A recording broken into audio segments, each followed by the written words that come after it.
তুকবিলু ফি সূরাতি শায়তান ওয়া তুদবিরু ফি সূরাতি শায়তান।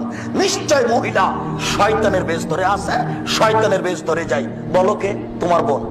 ওই যে এখন দোকানে দাঁড়িয়ে আছে, ওই যে তোমার বোন দাঁড়িয়ে আছে। বলো ওর বাপ নাই, বলো ওর ভাই নাই, বলো ওর লজ্জা আছে, বলো ওর শরম আছে, বলো ওর হায়া আছে, বলো ওর ইতস্তবোধ আছে, বলো তার বোধগম্য আছে, বলো তার বোধোদয় আছে, বলো সে মানুষ ও অমানুষ একটা।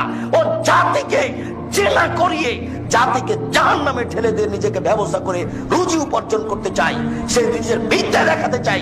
ও বর্ণ, ও বর্বর, ও অসভ্য, ও অশিক্ষিতা, ওর বোধোদয় নেই, ওর বোধগম্য নেই। ওই বেশ্যালয়ের মেয়ের কারণে আজকে মানুষ নির্দ্বিধায় জাহান্নামে চলে যাচ্ছে।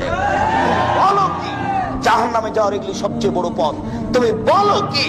আল্লাহ রাসূল সাল্লাল্লাহু আলাইহি ওয়াসাল্লাম বলছেন, ওই মহিলা, যেই মহিলা সাজসজ্জা গ্রহণ করে পুরুষের পাশ দিয়ে গেল, ও ব্যভিচারিণী, ও ব্যভিচারিণী, ও ব্যভিচারিণী। আল্লাহর নবী এই কথা কেন বললেন?